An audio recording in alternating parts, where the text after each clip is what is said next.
Setelah kita menyimak berbagai hal dengan takdir, maka sekarang kita akan membahas bagaimana sebuah kejadian itu terjadi dari mekanisme takdir itu.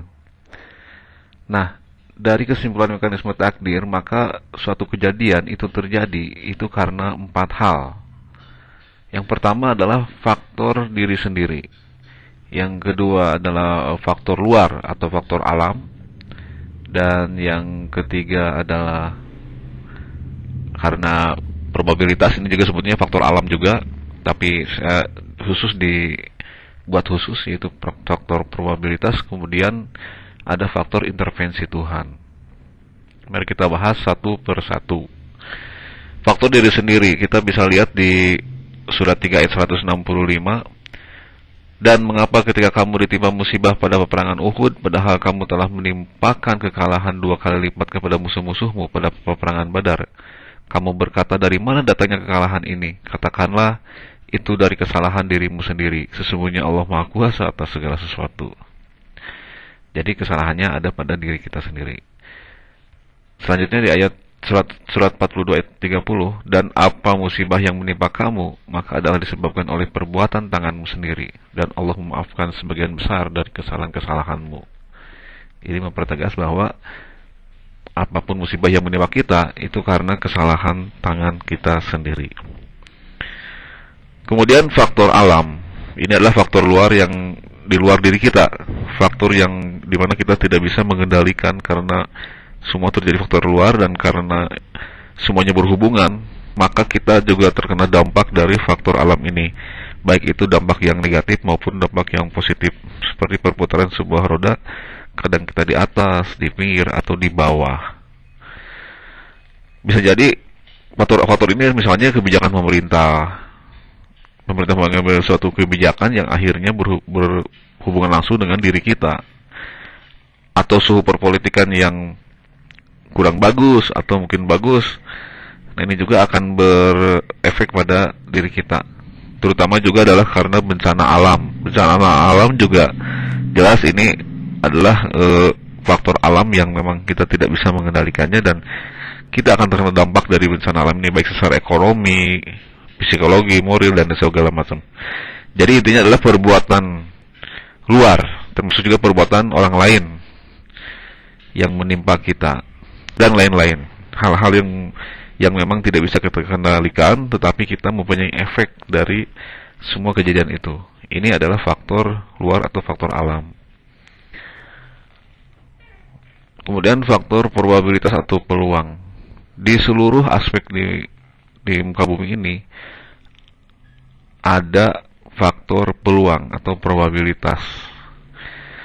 Sebuah contoh misalnya, ada dokter mengatakan bahwa obat itu tidak menyembuhkan, hanya berdasarkan statistik bahwa dengan obat ini, misalnya obat flu, dengan obat A, maka obat A ini secara statistik adalah 98% menyembuhkan, dan yang 2%-nya tidak menyembuhkan.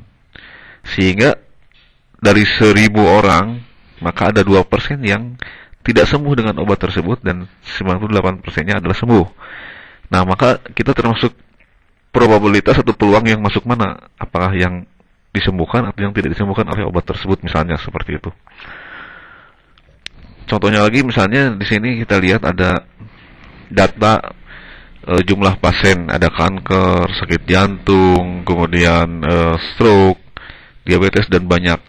Kemudian ada persentase yang tertolongnya.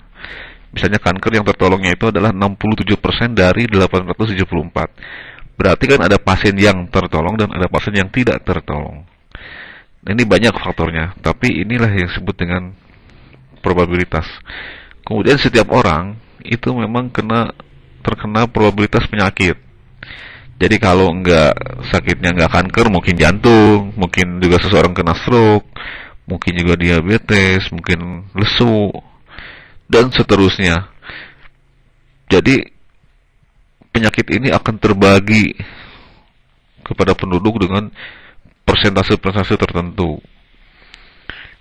Nah, itu juga adalah probabilitas. Jadi kalau hari ini kita terkena penyakit pusing dan memberi obat pusing, maka disitulah kita terkena persentase probabilitas sakit pusing untuk hari ini. Mungkin orang lain beda lagi. Termasuk juga persentase contoh peluang dalam berbagai hal. Misalnya dalam sekian waktu maka ada orang-orang yang terkena rampok, ada orang yang terkena sakit, ada orang yang terkena masuk penjara, ada yang meninggal, ada yang sukses, ada yang diwisuda, dan segala macam. Nah, ini adalah berbagai kemungkinan terjadi, dan itu selalu ada persentasenya.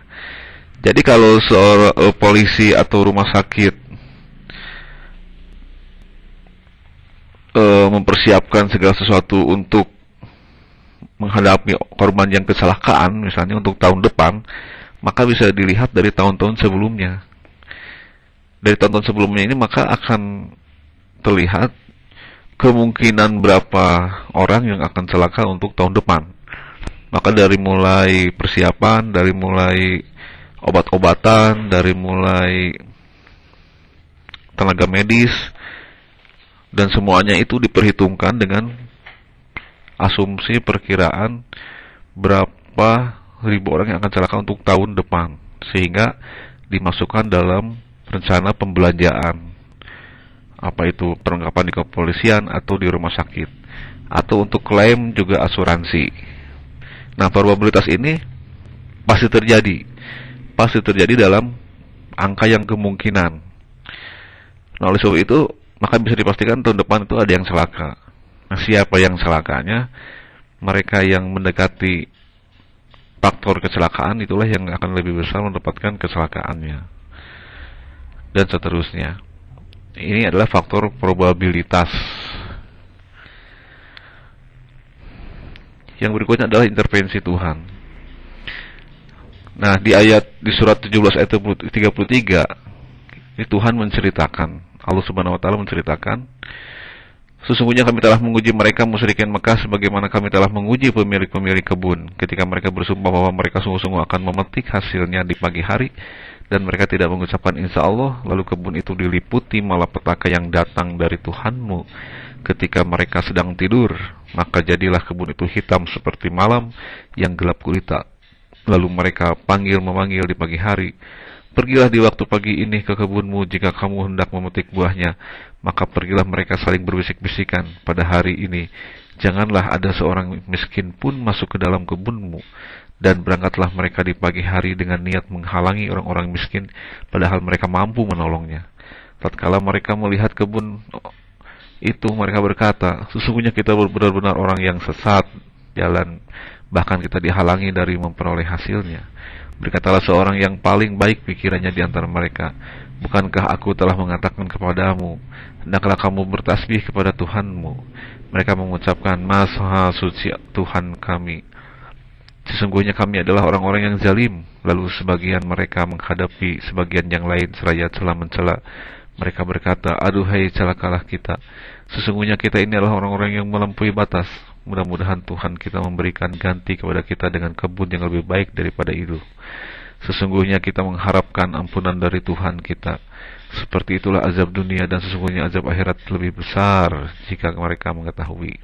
Ini surat 68 ayat 17 sampai 33. Di sini jelas bahwa Tuhan mengintervensi langsung dalam kejadian itu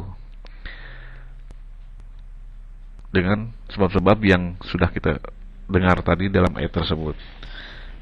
Jadi intinya adalah Tuhan membuat kejadian itu dengan cara intervensi langsung.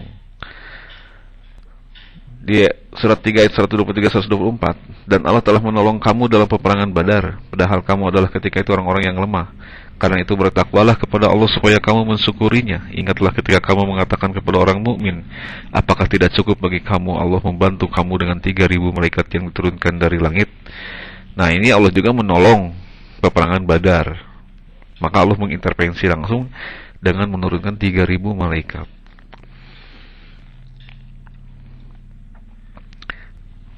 Ayat surat 65 ayat 2, barang siapa yang bertakwa kepada Allah, niscaya Dia akan mengadakan baginya jalan keluar. Nah, maka orang yang bertakwa kepada Allah itu dalam hidupnya selalu dituntun. dan akan diberikan jalan keluar oleh Allah Subhanahu wa taala secara intervensi. Dan sesungguhnya akan kami berikan cobaan kepadamu dengan sedikit ketakutan, kelaparan, kekurangan harta, jiwa, dan buah-buahan. Dan berikanlah berita gembira kepada orang-orang yang sabar.